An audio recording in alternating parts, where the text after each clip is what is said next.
At this time, we're going to ask Ms. Huff to please call our meeting, the roll for our meeting. Will do. Roberta Abdul Salam. Robbie Ash. I'm present. Stacey Blakely. Present. Jim Durrett. Present. William Floyd. Present. Roderick Fyerson. Present. Fyerson.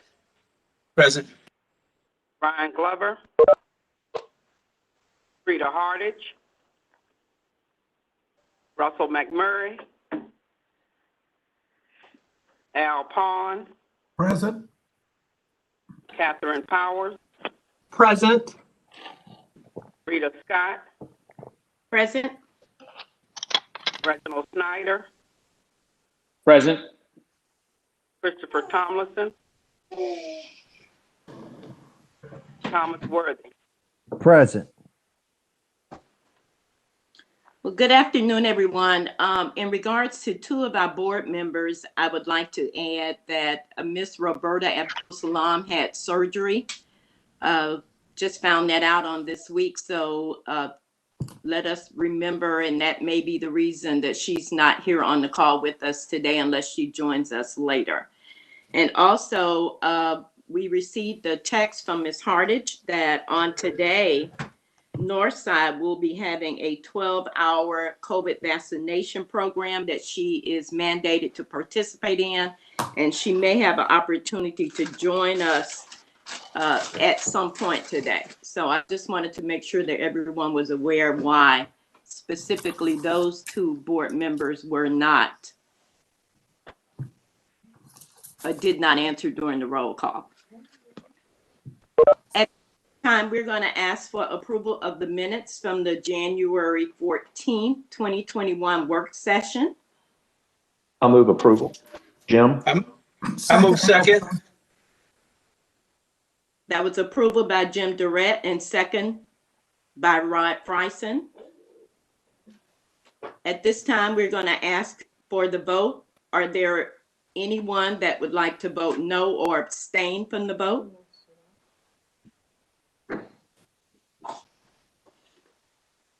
Hearing none, no abstentions, and no votes. The approval of the January 14th minutes has passed. During this time on the chair's report, I want to add that the work session we had in January, where it was determined that we were looking for more specific notes around the discussion of electing the chair of the board and board members, that information and that discussion is planned to be part of the March 11th work session. So I wanted to make sure that everyone was aware that it's not forgotten. It is on schedule for the March 11th work session.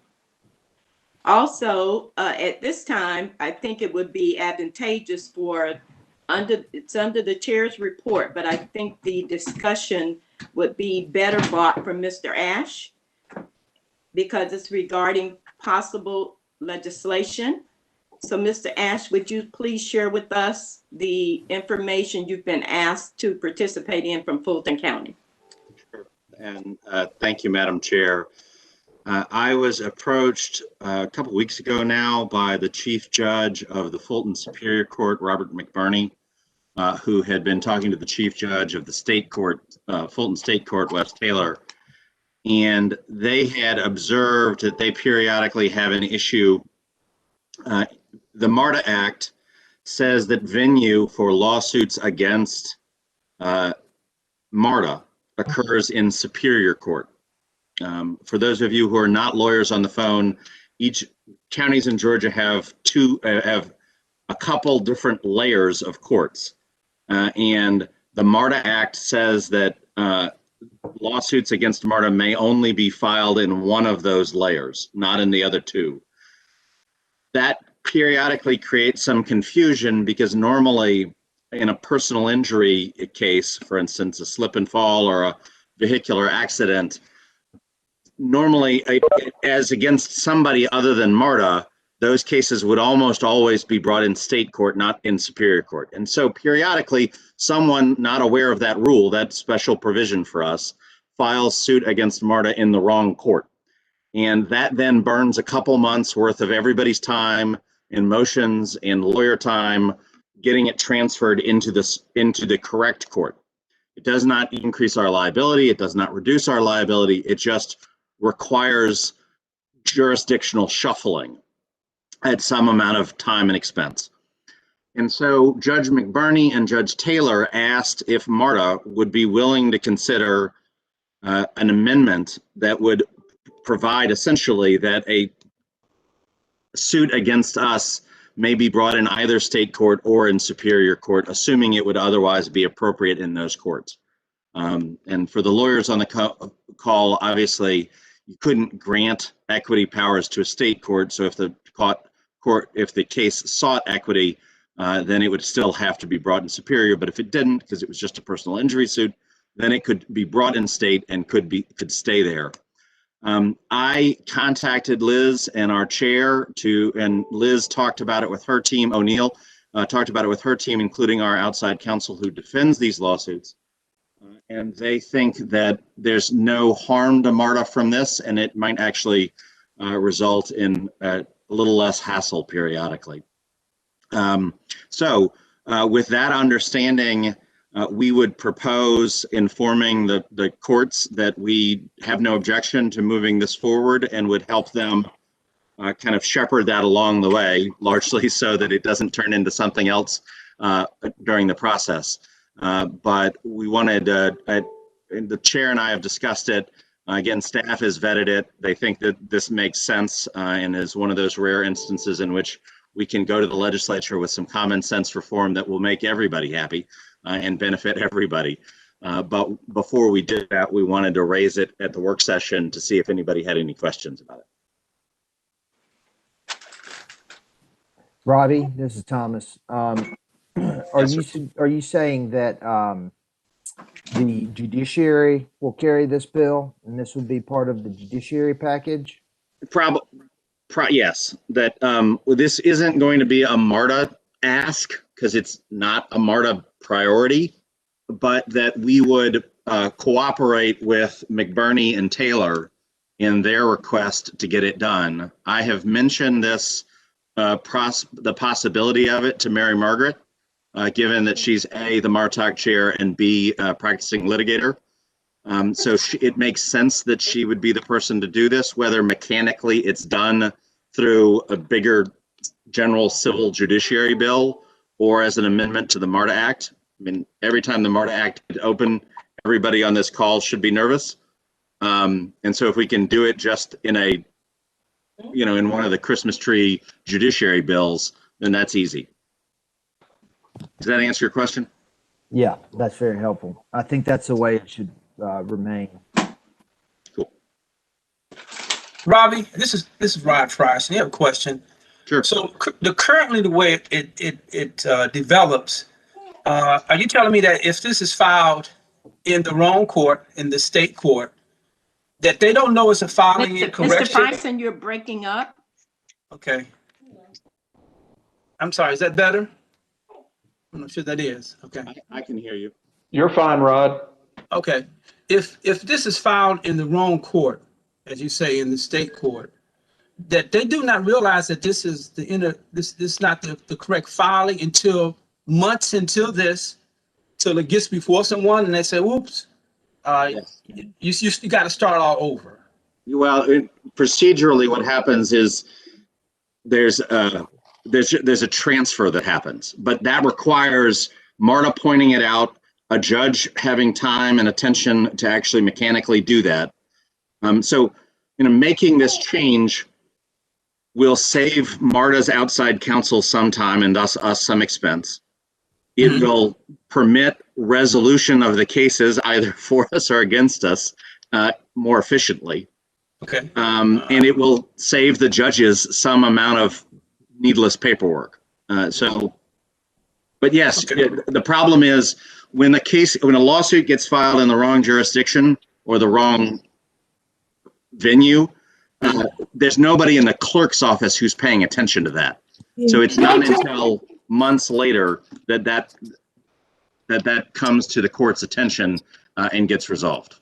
Hey, Can I Robbie, jump in for just a minute? Because I was a Fulton County Superior Court judge before I went to the Supreme Court, and that is correct. It really, you've got papers and papers and papers, and you really don't realize that you don't have jurisdiction sometimes until the paper gets right in front of you, and then you're like, whoa.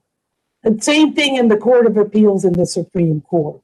So this will really streamline things. Streamline things. The Court of Appeals in the Supreme Court, in my experience, have better gatekeepers or Thank more you. active gatekeepers. Thank you, so appreciate that. Yeah. Are there any other questions for Mr. Ash? Thanks very much, everybody. And thank you, Madam Chair. Thank you, Mr. Ash. So at this point, we're going to turn it over to the CEO. Mr. Parker? Madam Chair. Thank you, Madam Chair. Can you hear me okay? Yes, I can. All right. I'm going to change my order up just very slightly and go over upcoming meetings and events really quickly, and then move to my major item, the transformation initiatives. In addition to the upcoming board meetings, including the external relations meeting on February 18th at 10 a.m., as well as the committee meetings, planning and capital operations and safety, business management, which are all held together on February 25th. We do have the State of DeKalb County 2021 event on Thursday, February 25th at 1 p.m. The Clayton County jurisdictional briefing is scheduled for March 2nd at 6:30 p.m. That is in the evening. I have done those virtually, I think the last time, so I'm not sure if I will need to do it in person or virtually. Fulton County jurisdictional briefing is scheduled for March 3rd, the day after at 10 a.m. I've been doing those virtually. And then we do have a Riders Advisory Council meeting March 3rd at 6:30 p.m. held virtually. The City of Atlanta jurisdictional briefing is scheduled for March 10th at 9:30 a.m. and that has been held virtually. And then the last event that's on my calendar is the State of Clayton County Address 2021, which will be held virtually on March 10th, at 9:30 in the morning. So quite a few events coming up. And then I just want to remind the board members of the track replacement project at Canterbury Junction that you were briefed at a previous board meeting. From February 16th to the 22nd, we will be busing between Lindbergh, Buckhead, and Lenox. Our preparation and confidence, preparation for and confidence in executing the event is continues to be high, as we had articulated to you before, and we are putting in place some of the comments, and there'll be another communication around that board members had about providing daily updates to the board and to the public. And so that's all being implemented and was planned on being implemented. And we're also have a video website that will be updated periodically, I think hourly, so that one can witness, just visually witness the progress that's going on there. So substantial, outage impact to our customers, but we've got an incredible plan to minimize that impact to our customers. So unless there's any questions about those meetings, I'd like to talk about a very, very important topic, our MARTA transformation initiative, what we're calling 2.0. If you could advance the slide, please. We have want to spend some time with the assistance of colleague Greenwood and Luz Barrero going over a critically important initiative. Some of these efforts are well underway. Those are, we've been dialoguing with the board about them. They'll be familiar to the board. Other of these events are new initiatives that we'll be rolling out over a number of months. Some of them are initiatives that were considered in advance several years ago. What I want to do today is to really paint a picture of an initiative really aimed at our future. So next slide, please. So, I want to read these words because they're important. I usually don't like to read words from a PowerPoint presentation, but this is really our guiding principles here. That our future must be customer focused. We must be a high-performing organization at all levels, and we have to continue to work to be cost-effective. And with that, we're laying out a transformation initiative that will prepare us for this future in a way that will support our ongoing stability and our future. So we sat back and we wanted to build upon some work that was done several years ago. In 2013, KPMG did a comprehensive audit of our organization. In 2020, KPM did an audit for the MARTA committee. In 2019, we hired North Highlands to do a group review of our HR department. And these were all focused on continuous improvements to address our long-term fiscal constraints and improve customer expectations, particularly post-COVID-19. The reality of the world post-COVID-19 gives us some level of economic uncertainty and clearly a level of ridership uncertainty. And we have to address this uncertainty head-on and prepare ourselves for the future. We need to build the efficiencies and operations so that we can close a pending budget gap, and I will show you that. And we've been talking about that really since the first board meeting that I came on board almost exactly 3 years ago. It'll be 3 years ago next month, if you can believe that. And we have to make MARTA a higher performing agency in order for our continued success. And we can do more with less in many of our departments, and we just need to recognize that. So we began some internal work over the summer and fall. Many of you know Adelie Legrand, who was working for a consultant at the time, is now my colleague at the transit agency in Tampa. And she did a review of our prior studies to provide really a review of what we've achieved, what we could achieve in the future, and what we've accomplished, which was largely around the outsourcing of mobility. And we also looked and wanted to focus on what was left undone and what might merit further consideration now and in the future. So with that, and with our financial imperative, next slide, please, in front of us. And this is a slide that the board has seen many times. It's changed over the years. It was very different, although a similar concept where we were headed towards a point in time where we would be running a structural deficit. Just to sort of highly summarize this document, we are using the federal money for the CARES Act to make sure that we maintain a surplus, but we see in years ahead that we will have a structural deficit that we need to deal with.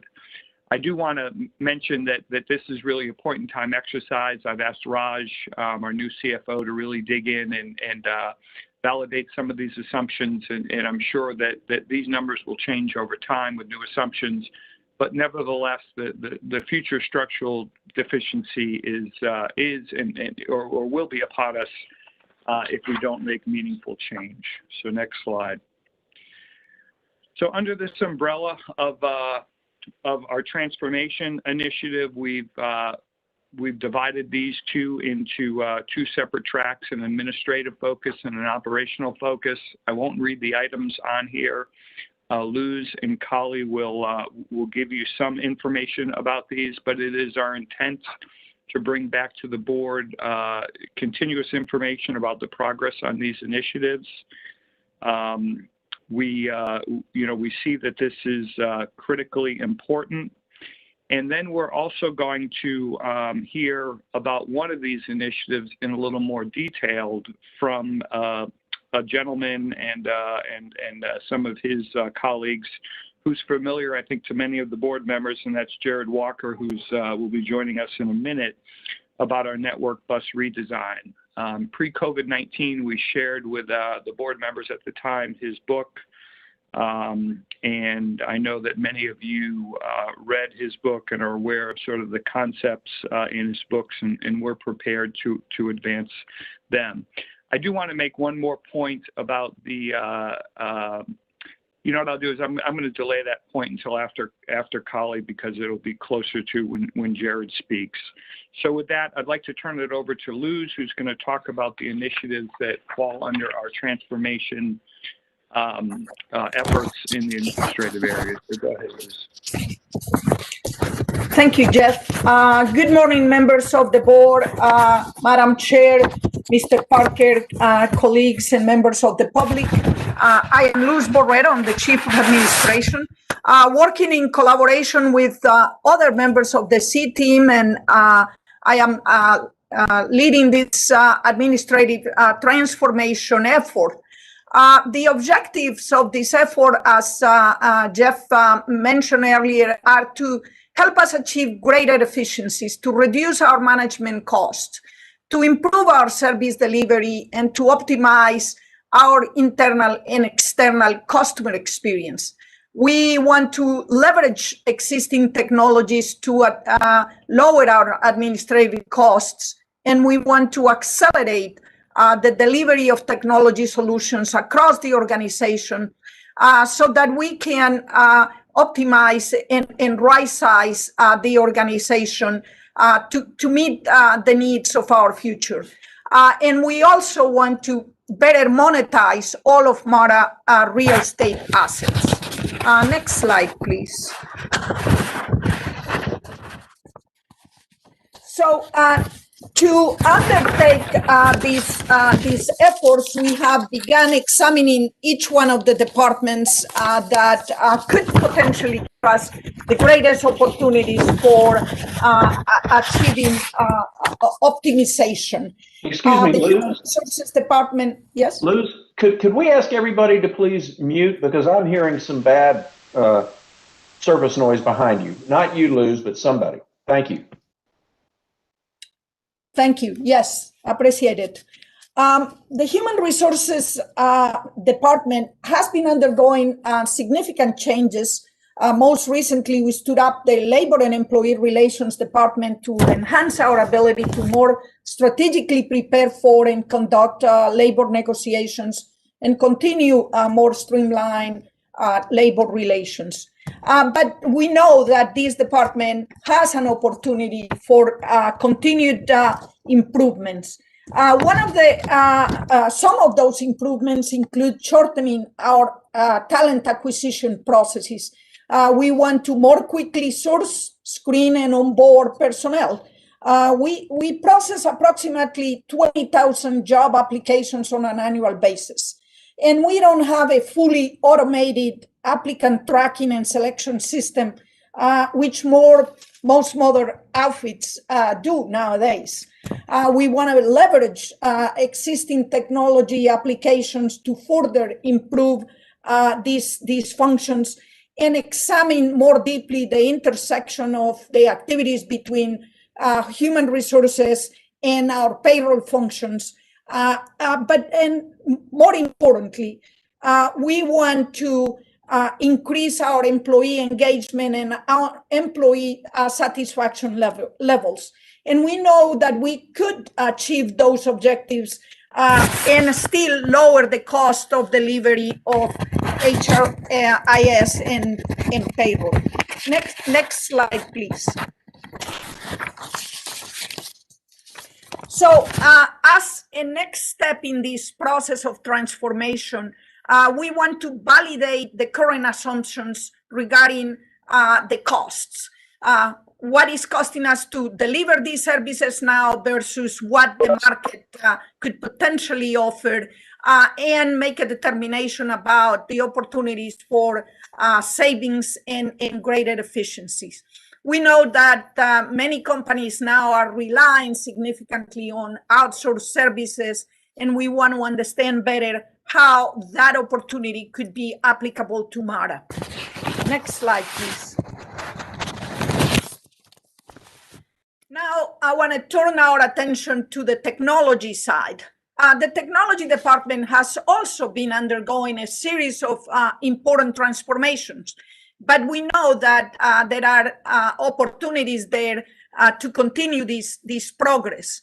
We want to take the process further by streamlining how employees obtain resolution to technical issues via a more of a self-service approach to the technology delivered.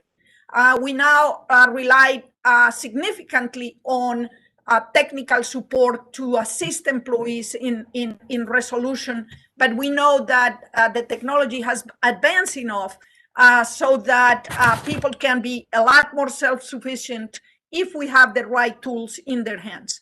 So we want to expand our technology and education, and we want to deploy new solutions, not only deploy new solutions, but deploy them faster and leverage the connectivity between those solutions. And finally, we want to evaluate our call center and our call service functions and explore market models for delivering these services at more favorable costs. Next slide, please.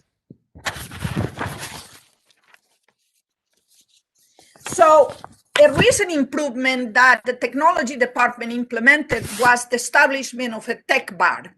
So by doing that, an employee can now walk in with a device, whether it is a phone or a tablet, to the tech bar, and in minutes that can get resolution to a problem that in past times it took days. So we have improved. However, we know that we have much greater opportunities to continue this improvement process. We want to establish a more robust process to map the business needs to the solutions that we implement through business relationship management. And we recently created a business relationship management unit in IT that is doing precisely that, taking advantage of innovative technologies to better respond to the need of the businesses. We want to increase the value of our current technology applications by better leveraging them. And we want to explore a new service desk delivery model. This could potentially result in lower costs to MARTA. We are benchmarking functionality and cost to see what the market can offer. We are researching service delivery methods and how other agencies of similar size to ours are delivering these services. And if appropriate, we will be conducting a competitive solicitation to understand what the market can offer for us to deliver these services via an outsourced model. Next slide, please. As it relates to accounts payables and workers' compensation, we have initiated an exploration of best practices. So we would like to examine current practices so that we can better deliver payroll services and more quickly and more effectively deal with accounts payable functions. We would also like to examine opportunities to better serve the growing needs of our capital investment program. You know, there is a tremendous amount of complexity there, and accounts payable plays a critical role in supporting those functions. On the workers' compensation side, after having acquired and implemented the origami risk system as a result of the KPMG recommendations, We believe that there are further opportunities to research and reduce costs by exploring outsourcing of the worker compensations claims administration and legal support services. And again, we're at the very, very exploratory stage of this process, but we know this offers unique opportunities. Next slide, please. Now I want to turn our attention to the real estate and transit-oriented development. As you know, MARTA is a very, very wealthy landowner in our region as it relates to transit properties. And we have a significant ground lease revenue, approximately $7 million annually. But we know that we have better opportunities to monetize our assets. And Jacob Ballo in our TOD organization has been focusing his attention on an examination of this portfolio of land and air rights, which is not fully productive at this stage, but has a significant potential to generate greater revenues. We are now in the process of developing an RFI to determine market interest in helping us enhance real estate revenues, increase the long-term value of our properties, and provide portfolio and asset management services. Potential revenues generated by our real estate and TOD functions can be leveraged to enhance our services, both rail, bus, and mobility. So we are excited about these transformation opportunities on the administrative side, and we know that there are equally exciting opportunities on the operations side. And that concludes my portion of the presentation. Thank you. Thank you, Luz. And in operations, the way we execute that support and deliver that service is critically important. We plan to leverage the strategic direction, organization, and clear vision of the CEO's guiding principles and bring those pieces together for maximum advantage to generate high-performance, customer-focused, value-per-dollar, network-level improvements. This is a quick, high-level illustration of the programmatic pieces involved in our operational transformation. Each of these items will be back to you at a later date in more detail with requests for your input and support. Next slide, please. But the bus network redesign starts coming to you today. I won't say more than that because it's already a separate item on today's agenda, and it promises to be a profound representation of MARTA's overall transformation strategy with significant value for all current and future bus riders. So please save some appetite for that. Next slide, please. The results of a bus network redesign will be well supported by our plans to implement microtransit solutions throughout our service area. These plans are building concurrently and will interconnect with, to ensure that everyone has more access to and more utility of our fixed route transit network. Next slide, please. MARTA, as part of the overall transportation network, will address the gaps inherent in a traditional public transit system using this hybrid of traditional public transit and ride sharing that yields operational efficiencies and an improved customer experience. How? By using on-demand public transit service vehicles requested through an app, website, or a call center. I mean, in some places, our standard capacity bus runs relatively empty, can't navigate the turns or roadways, or simply can't match the required frequency and flexibility to generate real customer loyalty or financial viability. Instead, this customer-centric demand concept makes the most of a fleet of smaller vehicles connecting transit deserts to our larger fixed route service network enabled by necessity and, in terms of technology, invention. Next slide, please. The bus rapid transit will contribute to this new transit ecosystem. Starting with Summerhill in the summer of 2024, BRT will change the image of bus ridership. To be successful here, we have to remain focused in positioning BRT generally as a train with rubber wheels, with dedicated right-of-way, signal priority, off-board payments, and other measures to speed boarding and alighting to and from the vehicle. We have to think faster average speeds, more concentrated frequency, and targeted customer information. We have to think vehicle capacity and civil accommodations and curb cuts, curb heights, station provisions, and we need to work together with our peers and stakeholders to embrace gold standard BRT elements, even when a lesser standard seems like the obvious path of least resistance. Next slide, please. We're paying attention to examples and lessons learned from around the country and around the world. Ticketing machines, station designs, branding, information systems, amenities, multi-use placement. Next slide, please. Route design, constraint management, vehicle design, and all conceivable elements for the success of MARTA's transformative bus efforts. Next slide, please. But it's not only bus. Next slide, please. Our rail group is steadily pacing 2024 for delivery and testing of a very exciting, viscerally alluring transformation piece to help grow ridership. This future-inspired CQ400 will line specific corridor, corridor color coding, such as gold for the gold line, as you see here, red for the red line, etc. It'll capture hearts as it courses its way through our overall rail network. Next slide, please. But first, it will capture minds as we engage customers in many different population segments to define our stakeholders and determine what's important to them, be it live feed information screens, maps, and advertisement layouts. Next slide, please. Or wide open gangways with purpose-driven spaces for large items and clear view interiors for the aesthetically motivated. Next slide, please. Or the sheer brilliance of cars that self-couple without the time, risk, and physical investment involved in successfully coupling a train today. I mean, to many of us, this slide is far more exciting than the one I just showed you. Next slide, please.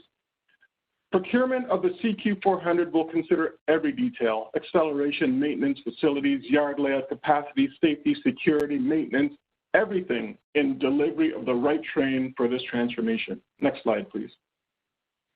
Now, the train, the bus, microtransit, and mobility services all converge at some point on the station. And our customer service agent will be right there to represent the embodiment of our efforts to bring all this value to the customer in situ. Supported by a revitalized management structure, customer-centric processes and procedures, a station landlord concept, next slide please, and the training, motivation, and desire to deliver consistent, managed, world-class customer service at all of these high-contact locations throughout our system. This is where our customers will actually notice the difference, not only in the visual cues of our AVIS displays and cleaner stations and consistent lighting, but also in the subtle yet proactive way that we bring service to them, organize station operations, and use entrenched governance and accountability principles to embed customer satisfaction with an air of deliberate, urgent responsiveness. Next slide, please. Now, in fiscal year 20, fully 1/3 of our mobility customers were eligible for alternate service options under the right conditions. So we're developing those conditions to truly enable them to navigate the bus and rail systems and access the convenience, flexibility, and freedom of MARTA's family of services. We're embracing a retail concept of delivering service known as MARTA Mobility as a Service, or MAS, and this effort actually began locally in July 2016 with the start of customer eligibility assessments to determine who needed what, and it aligns with current social trends related to customized interaction with, whether it's dining with Uber Eats and leisure with Airbnb, or even medical care with telemedicine. This is the model that industry is moving towards, and that includes transit. Next slide, please. Utilizing different modes and unique vehicles to offer the same type of customization, we'll be using super stops, transit hubs located at high-use areas such as commercial or retail developments to provide connectivity between modes. It'll result in increased ridership and ultimately revenue to the authority. We'll use technology applied at the time of customer reservation, and that'll suggest the most efficient mode by which the customer can travel. It'll examine trip parameters, and the result really is an on-time and reliable trip. It's not so much the mode of travel as it's the timeliness, the safety, the cleanliness, and the reliability of that journey. Next slide, please. And of course, the strategy rounds out with a simple yet universal method for customers to purchase access to any and all of the modes and choices and freedoms contained in this review. In keeping with the theme, this particular transformation reduces legacy costs to the organization, increases revenue potential, and creates value and attraction for our current and future customers. Next slide, please. Like everyone else, we stumbled into 2020, properly preoccupied with, traditionally practical matters. Today, however, as Mr. Parker said in the beginning, we are preparing for a post-pandemic emergence that's deliberate, strategically connected, and resolute in accepting that we know our future will change. Transit priorities, destinations, choices, and attitudes will change, but MARTA is positioned to adapt to that. We will leverage our operational and administrative opportunities to lead the change in our best interest whenever and wherever possible. Our transformation will be replete with emphasis on an organizational culture and resource revitalization that supports these efforts as one team and brands the transformation such that it's recognizable and palpable to everyone. We will have hard decisions to make in the near and distant future, but we'll be coming to this board to consult on these transformative initiatives in various stages of readiness over a multi-year effort to take people where they want to go today and tomorrow. Next slide, please, as I hand it back to Mr. Parker. Thank you, Luz, and thank you, Kali. That was a lot of information, and it was intended to really give the board and everyone else who's listening a sense of where we're going with very little details about each of these extremely important initiatives. We recognize, as Kali had just said, that this is a multi-year initiative. These things will not be implemented overnight. Many of them will be implemented in a focused, sustainable, and multi-steps along the way.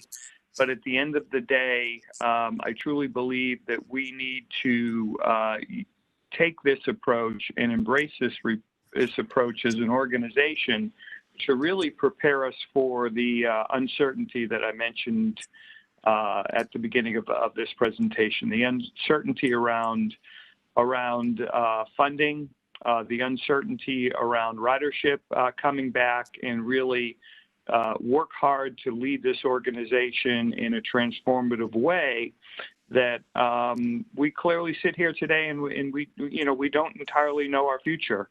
But I think the effort here is clearly aimed at developing a system, a systematic process, a focused process that gets us to a point of embracing the future as it unveils itself over time, and this region and this world changes as we come out of this pandemic.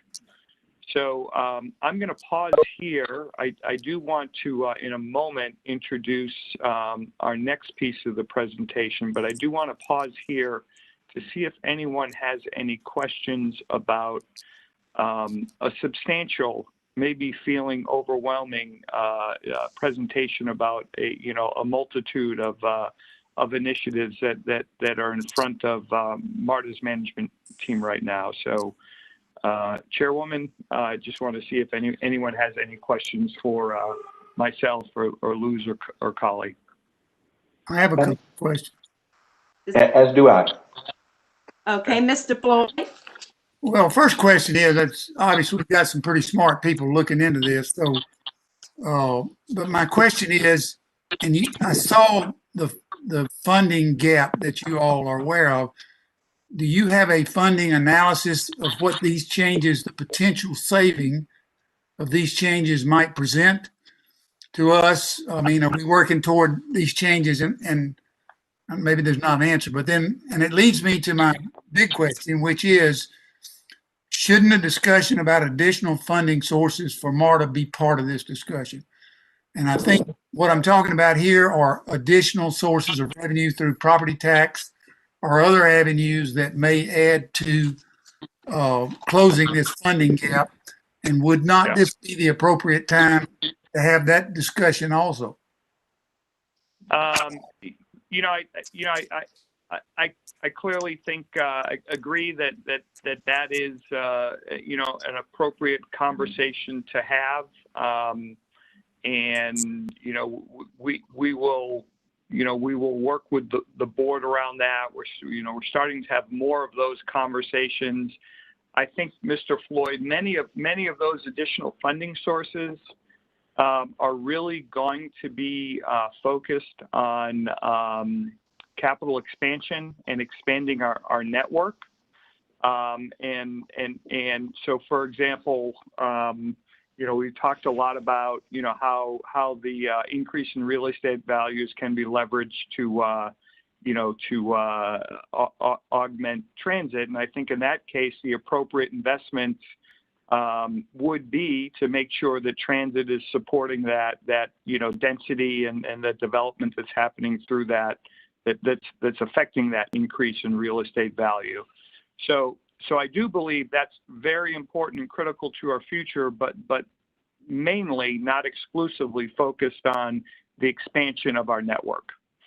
And largely, this is really focused on the operating side of the ledger and making sure that in order to deliver the services that we provide of our existing and future system, that it's being done as efficiently and as effectively with a focus around customer service. So I don't at all want to discount that that need. You also asked about the metrics. I'll call them. You didn't use those words, but the metrics of what we would derive from these efficiencies. So we know one thing we know is that we have in our future if we do nothing, which is not our strategy, is a structural deficit that's ahead of us.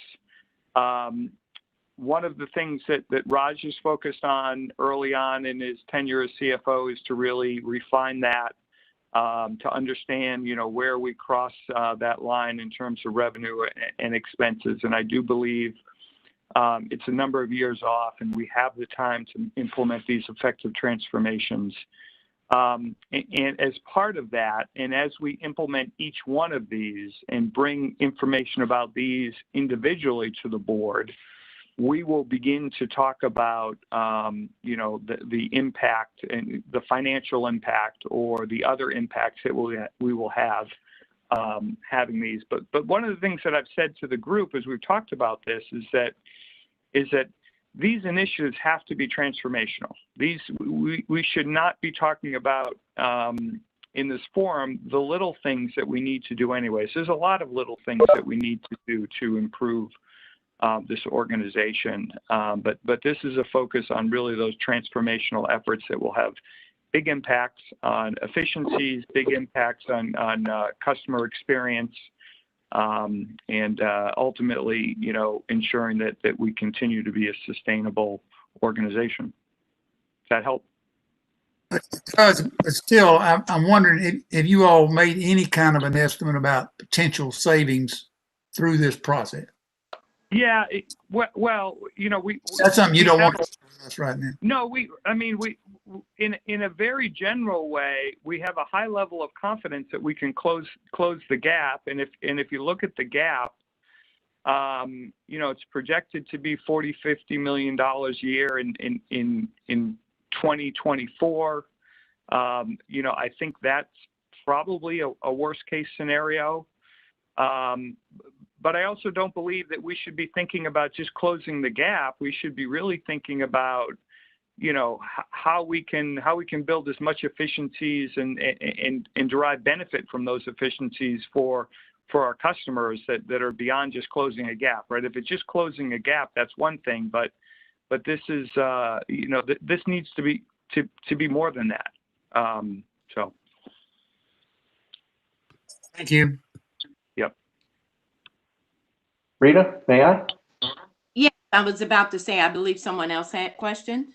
Yeah, thank you. I think this is exactly the right time to be pursuing these kinds of transformative opportunities.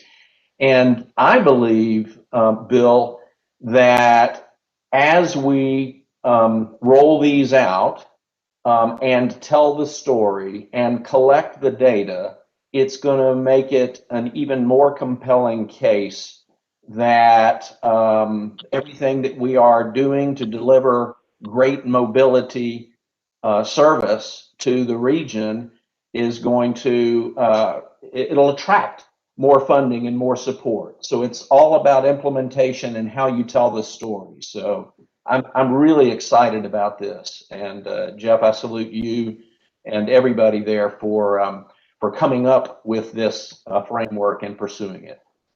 Yeah, I appreciate those comments, and but I am going to put it back at you, Jim, and the rest of the board, because the reality of this is that this will bring on some transformative ideas, things that we'll get excited about, things that will have clear benefits to our employees and our customers, but it'll also bring on some very difficult decisions that we will make.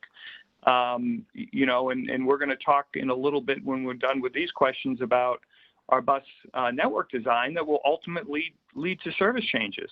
And we all recognize how sometimes difficult, minor changes in service can be in order to build the confidence that it's the right decision. So I appreciate that, but I do want to point out that this is going to have to be a collaborative effort between myself, my leadership team, and the board of directors to really do some transformative things that I am certain we, staff, myself, and the board are well prepared to navigate us through. So understood and accepted. Yeah. Madam Chair, may I jump in? Please, Mr. Ash.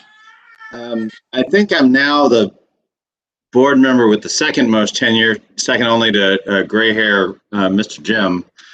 But I want to echo what, because he and I lived through in 2010 on where we were running huge structural or significant structural deficits that were at real risk of tipping MARTA into at least legal insolvency, if not actual insolvency.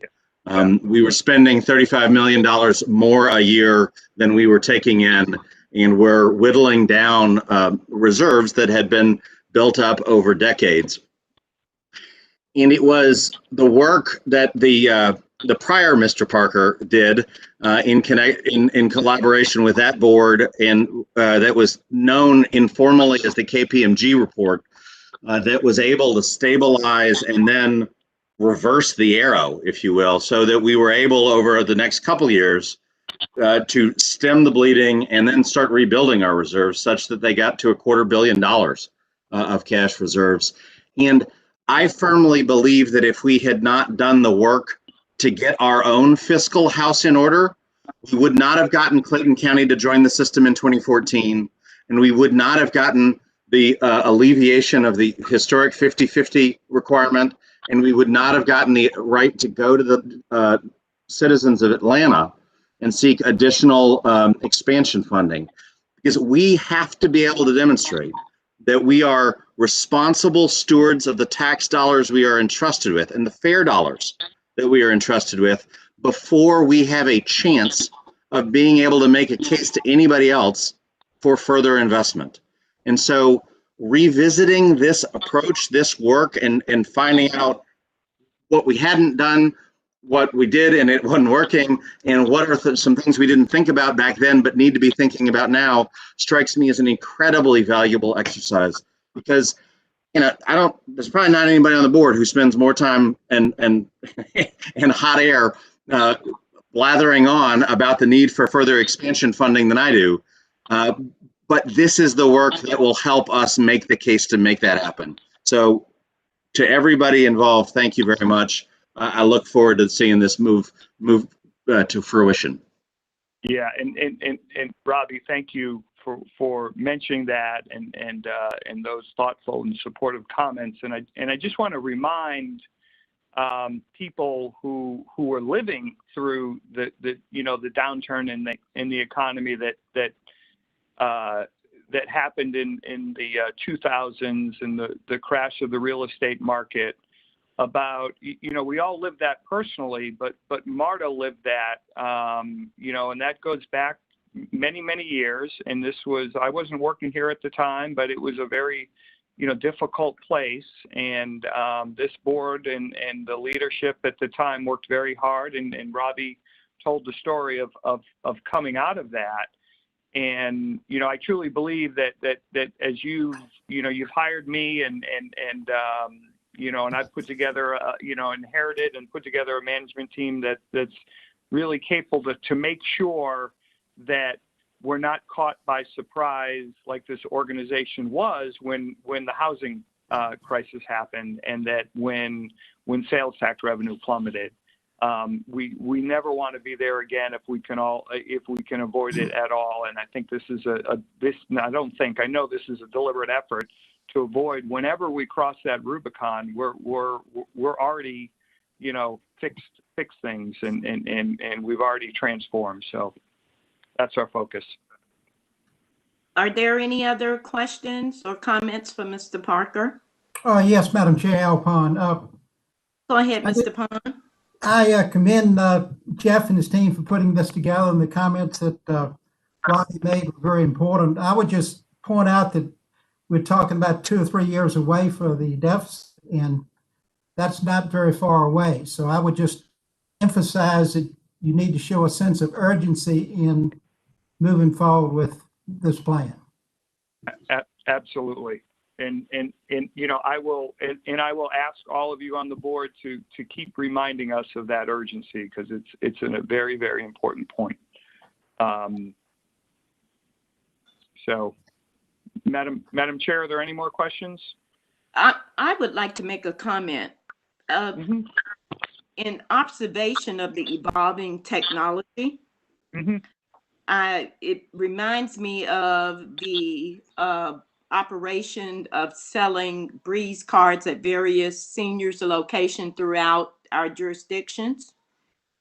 And one of the main issues from seniors was understanding the dynamics of MARTA. So as we begin to reach out in we evolved in area of technology, how we sell, whatever we do to make sure we reach out to the community, even in thinking about the Riders Advisory, that we keep in mind of how to communicate with seniors as well.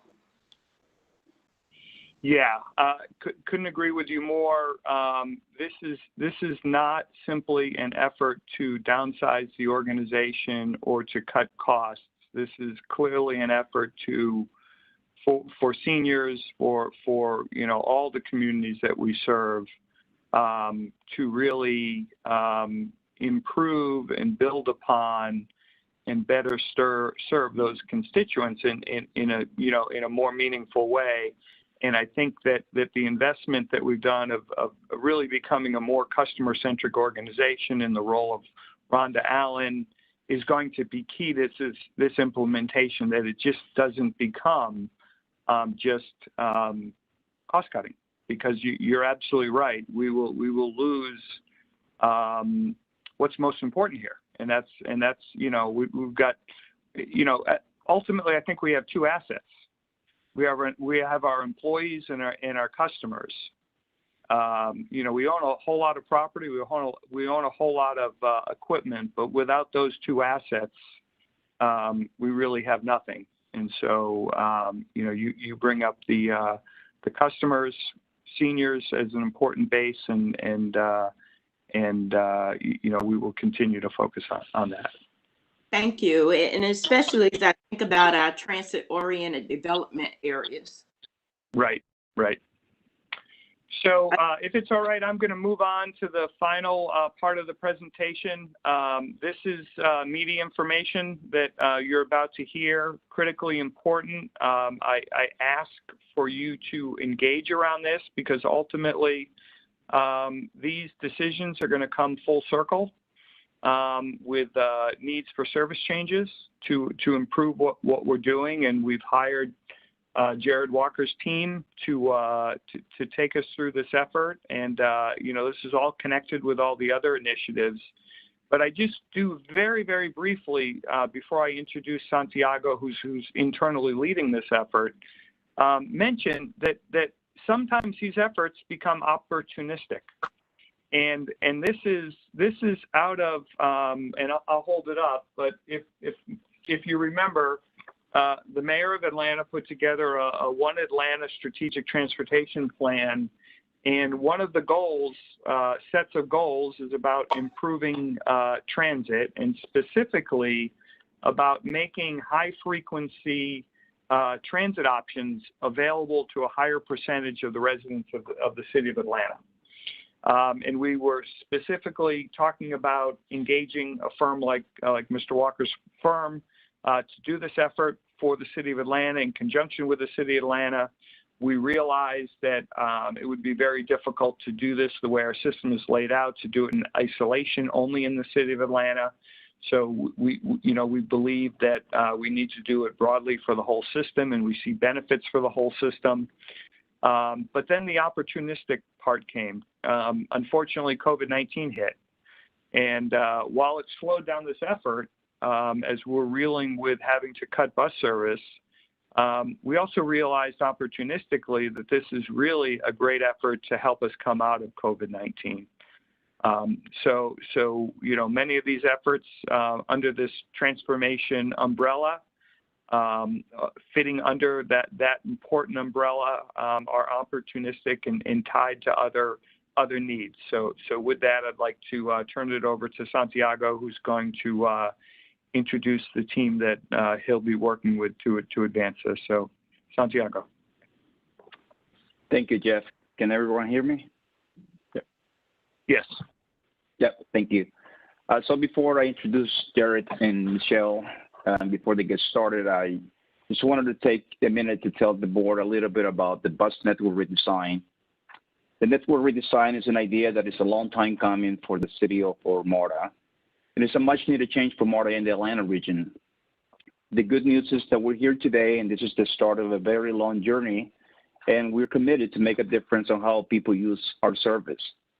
This is a very complex project that would require the involvement of everyone in the organization. Critical decisions will have to be made along the way. Well, there's not the most popular ones, but certainly the ones that are focused to improve the quality of our customer service and continue to provide excellence in customer service for our customers. This is, at least for me, the biggest transformational idea for MARTA in a very long time. It pertains to access and the way people commute today. Since 1979, our region has really changed. Employment centers, critical infrastructures, shopping centers where people live, where they have fun. The population growth, even in the last year alone, has been so significant. So the network redesign is centered around providing people with options. As Carly mentioned earlier, he talked about microtransit, expanding and giving people opportunities and giving options on how they commute. Increased ridership, which is the base for most of our decisions in transit. Jarrett and Associates is a professional consulting firm that will work along our professional staff and will help us redesign a bus network that is sustainable, that is strengthening the MARTA brand, and deliver on quality service. They have done major redesigns around the country, including at the last agency that I worked in Houston. While I didn't work side by side with them, but I saw firsthand how they involved the board, the executive team during the decision-making process to ensure the success of the project. As a result, it was a successful launch, and we'll look forward to that here for the Atlanta region. With that, I will introduce Mr. Walker and Michelle Poirot as they will walk us to the next steps during this long journey. Thank you. Mr. Walker. Thank you very much, Santiago. Now, I have 15 minutes in which to go through 25 slides. So I'm going to go fairly quickly and probably ask you to hold your questions until the end, but then I hope we'll have a robust discussion about this. So my big message here is heads up. This project is exciting. It will be good news in the long run, but first it will be very controversial. I've been redesigning big bus networks for 25 years, and the more you achieve with a bus network redesign, the more controversial the redesign is, particularly when you're not in the position to put any more money into the system. Since we'll basically be redesigning in the context of the existing pre-COVID resources, there are going to be tough choices to be made. And so next slide. our whole approach starts with preparing for that conversation.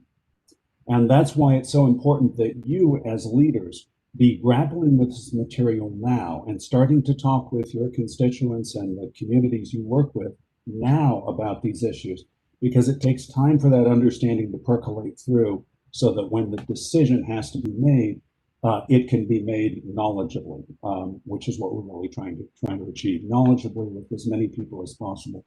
So our motto is that we foster clear conversations about transit, leading to confident decisions. The decisions are all yours. Our job is the clarity. Our job is helping you see the consequences of your choices. And of course, we're going to share a lot of our own network ideas, but the decisions are yours based on the informed by outreach to the community, and the whole process is driving toward that. Next. So again, you're the expert on your communities and your values. We're the people who do this study over and over, all over the country and around the world. So our goal is to fuse those two kinds of expertise. So one of the things you'll notice me doing is you'll notice us not expressing, we won't say you should very often, because we're very careful that we don't want to design our values into the study. We want to design your values into the study. And what that's going to look like is you're going to find us asking you questions about your priorities, because we have to have that direction about your values. And of course, as we all know, the most effective expression of somebody's values is their budget, because that's when you really see what choices you would make when you have to make hard choices, and there will be hard choices. Next. I have a lot of slides here, so I'm going to be saying next over and over again. So let's talk right away about the idea of the wall around your life. Next. Here's a person. Next. She's in a city that's full of possible destinations. Next. Now there's a particular area that she could get to in an amount of time that she has in her day for a particular trip. We all know that. And so that area that you could get to in a particular amount of time, you can see as a kind of blob on the map around her. Next. And then if we calculate what's in that blob, jobs she could compete for, places she could shop for groceries, places she could go to medical appointments, places she could do social things, people she could meet, people she could hang out with, we can measure how much of that is in her blob. And that's what I mean by her access. And I'm going to use that word very specifically, in a very specific way, where she can get to. Now, I also, it's important to realize we're going to be able to quantify access to jobs because we have very granular data about where jobs are. It'll be harder to quantify access to some of the other things, but they tend to track with access to jobs, and they're also important. So here's the key idea. And I want you to notice that when we're talking about people's ability to do anything that requires leaving home, that's what we're measuring. We're measuring a wall around her life. So in a sense, we're measuring her freedom, aren't we? Because your freedom lies in the fact that there are meaningful choices before you, that you could do this or that. And how far out this wall is and what's inside of it is a really good bottom line image of what your freedom is. So always when I show you these drawings, think about it as a wall. She can't really get outside that wall. Can we move that wall outward? Might we in some cases have to move it inward? That's the core question. Next. Okay, visualizing access. Back, please. Back, please. Thank you. Back, please. Thank you. Visualizing access. So what we do in a particular place is we say, okay, this happens to be from Norfolk, Virginia. We can set this pointer, and we'll give you this tool. We can set this pointer down anywhere in the city, and we can show you how far somebody can get to in 30 minutes or 45 minutes or 60 minutes. Those are those blobs. And then we can show you down at the bottom of the slide how many jobs that is, or you can turn it around. If this pointer is at a business or destination, we can talk about how many people could get to that. Again, mapping that wall for everyone. Next slide. We can then just sum that up across the city. So now for all of Norfolk, the darkest shaded zones are the ones that can get to the most useful destinations in 45 minutes. And now we can start to talk about how access to opportunity is distributed. You can start to look at this now in income terms, in political jurisdiction terms, in racial terms, all the different ways that people are going to want to think about this. So next. So the other important thing about access is that, first of all, access is how network design affects ridership. When you think about ridership, and we certainly know that this year, ridership goes up and down for all kinds of reasons. But when we talk about network design and what it does for ridership, the way network design increases ridership is by increasing access, by making the service more useful to more people. Because as we move that wall outward, it becomes more likely that a trip that anyone in particular needs to make is going to be useful on transit. That is to say, it's going to be possible in an amount of time that they have in their day. But the great thing about access, when we think about it this way, is that it is also relevant to a bunch of other things that I'm sure you all care about. Obviously, we have lots of conversations about access to jobs in the context of economic development and in the context of equitable and inclusive economic development. And that's what we're measuring here, quite literally. We can talk about the value of investments in walkable communities. Redevelopment has the effect of putting more stuff inside the blob you can already get to. So that also is an expansion of your access. The functionality of the city, an economist would say that a city is a labor market. That's what a city is. What it does is bring people together. And the measure of its success is travel time.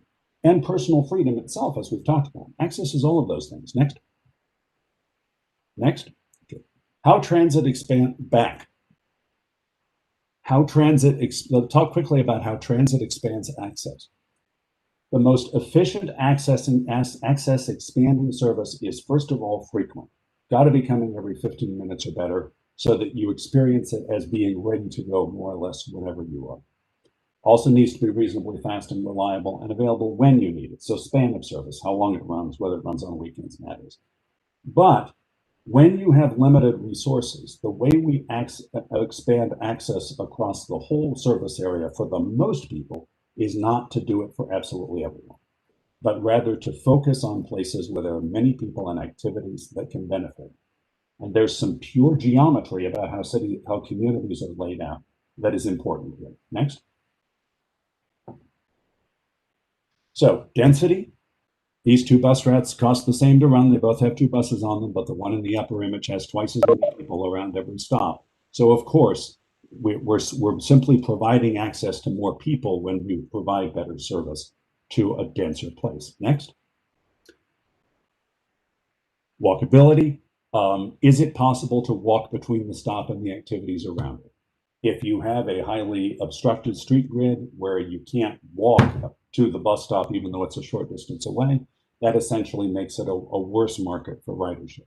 It must also be possible to cross the street at the stop. Those are always things we look at. If those things are favorable, we're going to be able to support better service there. Next. Linearity. Can transit run in reasonably straight lines? And this is a big difference between the way different communities are laid out. But if I can draw a straight transit line that lots of different destinations are right on, I have a much better product than if I have to if I have to drive back to destinations that are on cul-de-sacs. That is also a big impact on how whether we can maximize access and what good access we can provide. Next. So is ridership what you want? Or another way, is maximum access what you want? Because that's what we do. Maximum access, not for everyone, but the best access on average. That's how you get ridership. Next. So here's a fictional town where the dots represent people or jobs. And imagine you had and so in this town, almost maybe 70% of the population jobs are on two big streets, right? And then the rest are scattered. And imagine you had 18 buses to serve this town. And So how would you design a service? Well, I would immediately ask you what your goal is. Because if your goal is ridership, I'd want to maximize access on average. Next slide. And the way that I would do that, next slide. This slide. And the way that I would do that is to put all the service on the two streets and provide high frequency, and our buses are closer together, for 70% of the population and no service to the rest of the population. That's the high ridership thing to do. But of course, Mrs. Jones, who lives in the southeast corner of this city, doesn't like this and calls up her board members and says, how dare you? And that's because we have a competing goal for transit that is also part of why some people support it. Next slide. And that's a coverage goal. So if the goal were service to absolutely everyone, then your network would look like this. I'd have to have 10 lines instead of 2, and that means that I would spread my buses out, and therefore, although there'd be a bus near everybody's house, the bus is coming once an hour, which means it probably isn't actually coming when you need it, which means it isn't very useful, your access isn't very good, and therefore the ridership is low. We see this absolutely everywhere. Next. So, next slide. Stay on this slide, please. It's important to understand that both of these goals matter. Both of these tie to things that I know you care about, but they push us in different directions. And so you will have to think about this trade-off. When we're pursuing the ridership goal, we're maximizing average access. That also gives us the lowest subsidy per passenger. It's the best fare revenue solution. It's the best at supporting dense and walkable development because it goes there for its own good reasons. And all of the environmental benefits, emissions benefits, reductions in vehicle miles traveled, they all arise from transit being ridden, not just transit existing. But it's hard to say no to the desires and legitimate expectations that lead us in the direction of coverage.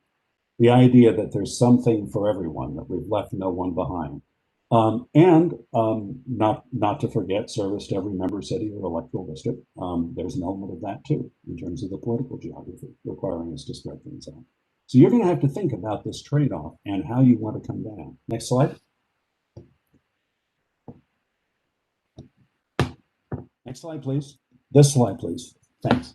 This trade-off is unavoidable, but you can choose a deliberate balance on the spectrum.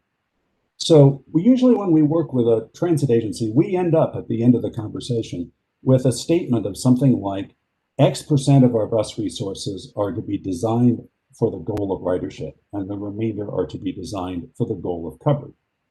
And then staff has a clear direction. We know what to measure against. The other thing you should notice here, though, is that as you make this decision, you are setting your own future expectations. And you have to remember this decision in the future when you think about the expectations you bring as you see ridership statistics down the line. Because if you tell the staff that you want a totally coverage-oriented network with a bus every hour everywhere but no high frequency, your ridership's going to be really low, and you're going to need to remember that you decided that. So this is an important decision that really sets a certain policy framework going forward. It's not just about this study. Next slide. Ready for the next slide, please? Stay on this slide, please. We'll show you contrasting network alternatives so that everyone can see the trade-offs and its effects. Here's an example from Dallas, and you can see, and in these images, by the way, red lines mean higher frequency. The hotter colors mean higher frequency. The bluer, fainter colors mean lower frequency.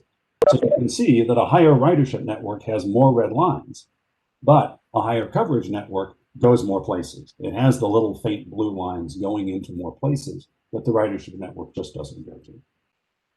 Next slide. So how will we address this? Well, we're going to ask you where on the spectrum MARTA should be. And to do that, the first thing we'll do is draw two of these contrasting networks. Working with your staff, we'll draw two contrasting networks. And then here's the key. We'll go to the public with two networks instead of one. This completely transforms the public conversation, because then it's not the government saying, here's what we want to do, what do you think? It's the government generally asking people, we don't know what to do. This is a hard choice. What would you do in our place? Which is a much more effective and sort of opening kind of public conversation.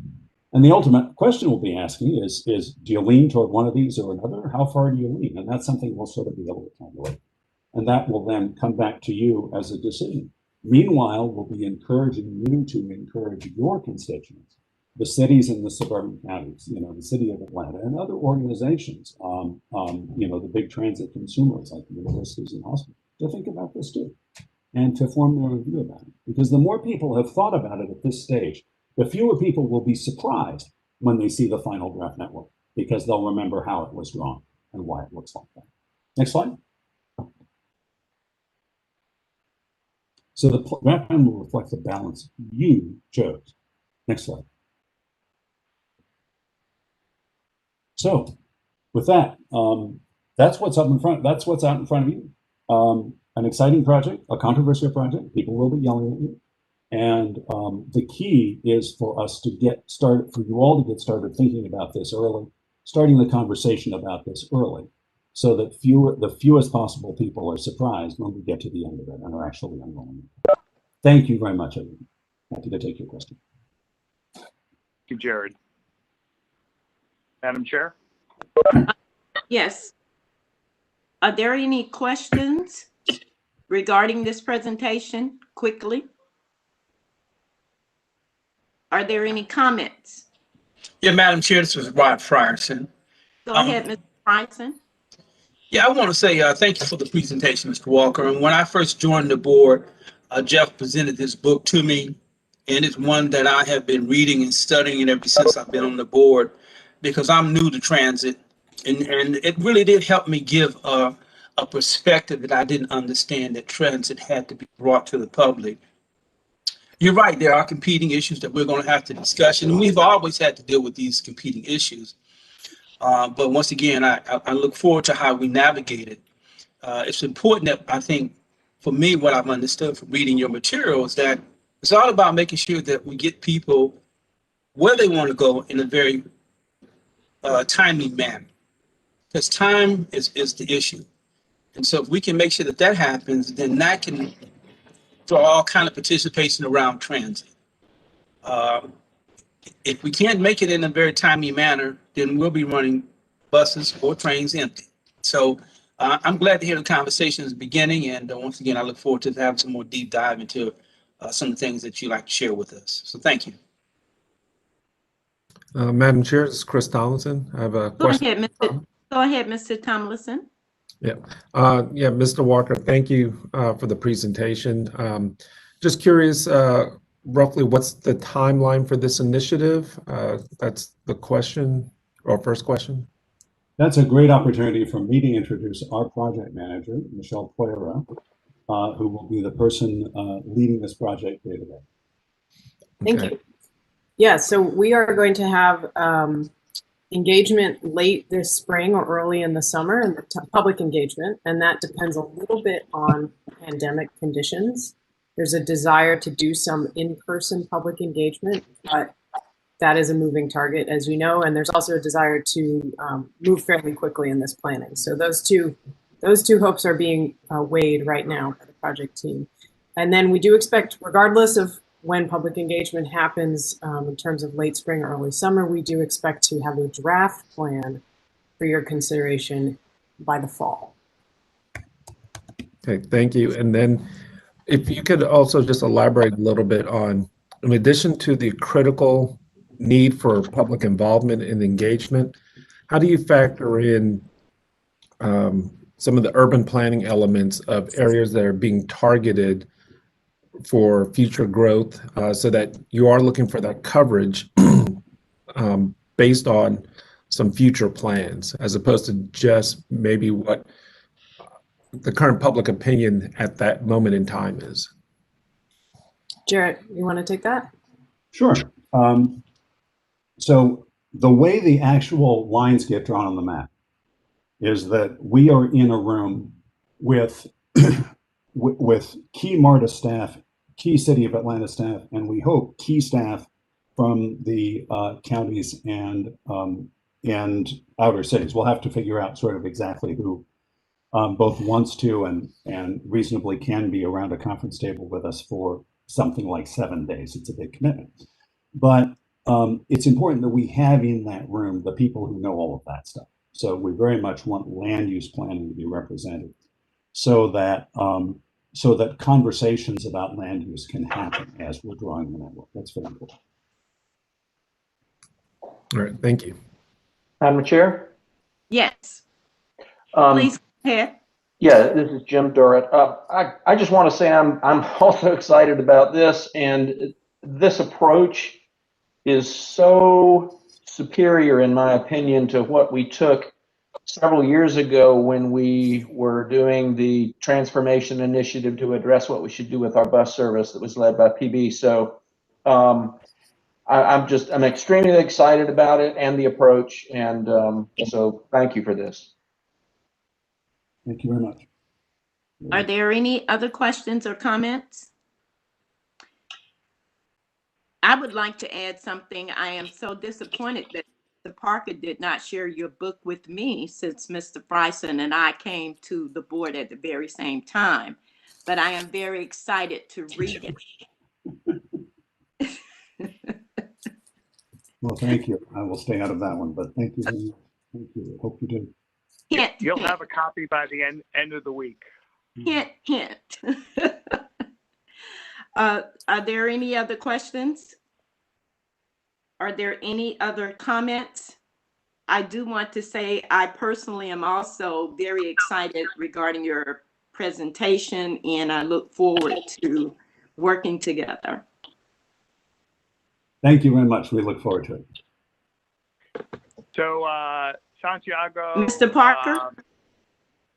Can you? Yep. So I want to thank Jarrett and his team. I'm looking forward to to getting. I've gotten to know Jarrett a little bit, and I'm looking forward to getting to know his team members who will really do the heavy lifting. And yes, he did say 7 days of meeting to design the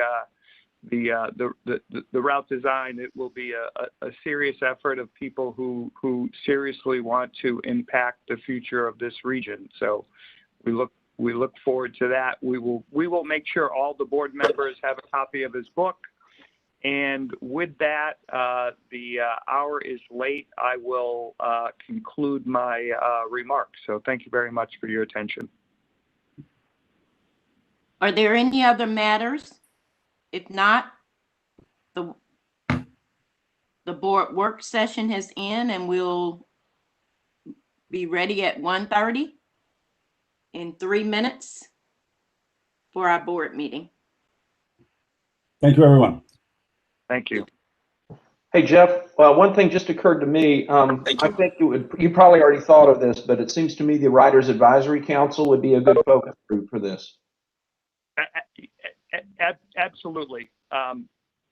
The plan is to use them as a key engagement area for this effort. So and all all of the transformation efforts, mainly on Kali's side that was presented today, will be, and some of them already are being presented to an engagement with the Rider Advisory Council, like the rail cars and the AFC 2.0 have already been presented. So we're well underway with that, and we'll continue to do that. So thanks for reminding us.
Good afternoon, everyone. It is now 1:30 p.m. and we're going to call to order the February 11th meeting of the MARTA Board of Directors. At this time, Ms. Huff, will you call the roll, please? Yes, ma'am. Roberta Abdul Salam. Robbie Ash. Sorry, I'm here. Thank you. Stacy Blakely. Jim Durrett. I'm here. William Floyd. Present. Roderick Farson. Present. Ryan Glover. Frida Hardage. Russell McMurray. Present. Al Pond. Present. Catherine Powers. Present. Rita Scott. Present. Reginald Snyder. Christopher Tomlinson. Present. Thomas Worthy. Present.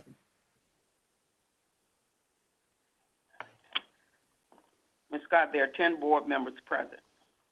Thank you, Ms. Huff. First of all, are there any changes to the existing agenda? Hearing none, we will move to public comments. Ms. O'Neill, are there any public comments for today? Madam Chair, there are no public comments today. Thank you. Did I hear you correctly? Did you say no public comments? Yes, ma'am. We have not received any public comment. Okay. That's because they think we're all doing it perfectly correct. It's because it's Valentine's and they love us. At this time, I move for approval of the minutes of the January 14th, 2021 meeting of the MARTA Board of Directors. Worthy moves. And I'll second it. Okay. Worthy first, Mr. Durrett second. Are there any abstains or oppositions? If not, hearing none, the January 14th, 2021 Board of Directors meeting minutes are adopted. At this time, we will hear from our External Relations Committee. Committee Chair report. Yes, Madam Chair. The External Relations Committee met on Thursday, January 21st, 2021, and received the following briefing. A briefing from regarding the meetings of the Writers Advisory Council. Madam Chair, this concludes my report. Oh, wow. Thank you. May we hear from the Chair, Mr. Pond, Planning and Capital Programs Committee? Yes, Madam Chair, the Planning and Capital Programs Committee met on Thursday, January the 28th, 2021, and approved the following resolution. A resolution authorizing the award of a contract for procurement of A&E consulting design services for the Capitol Avenue Summit Bus Rapid Transit System. Request for expression of interest and statement of qualifications, REIAE 46406. I request approval of this resolution. I'll second it. It has been moved in second for approval of this resolution. Are there any abstentions or any no votes? Hearing none, it is approved. The committee also received the following briefings. A briefing for A&E consulting procurement for technical support for automated fare collection 2.0. B, a briefing for transit-oriented development and real estate annual update. Madam Chair, this concludes my report. Thank you, Mr. Pond. We will now hear from Operations and Safety Committee Chair, Mr. Worthy. Madam Chair, the Operations and Safety Committee met on Thursday, January 28th, 2021, and adopted the following resolutions. A, resolution authorizing a modification and contractual authorization for facility-wide Janitorial Services, IB B37014, and B, resolution authorizing the award of a contract for bus tower lease services, IFB B44758A. I respectfully request the approval of these resolutions. And I'll second it, Jim. Having received requests for approval and second, is there anyone objecting or abstaining from the vote to approve? Hearing none, it is approved. The committee received the following briefing. A, briefing, vertical transportation update. Madam Chair, this concludes my report. Thank you so much, Mr. Worthy. Business Management Committee Chair Roderick Bryson. Madam Chair, the Business Management Committee met on Thursday, January 28th, 2021, and received the following briefings. A briefing on human resources. Madam Chair, this concludes my report. Thank you, Mr. Bryson. Are there any other matters to come before the board on today? Are there any other matters to come before the board on today? Hearing none, are there any comments from the board members? Hearing none? Hearing none, we are adjourned. Thank you, everyone. Thank you, Madam Chair. Thank you. Have a great day. Thank you.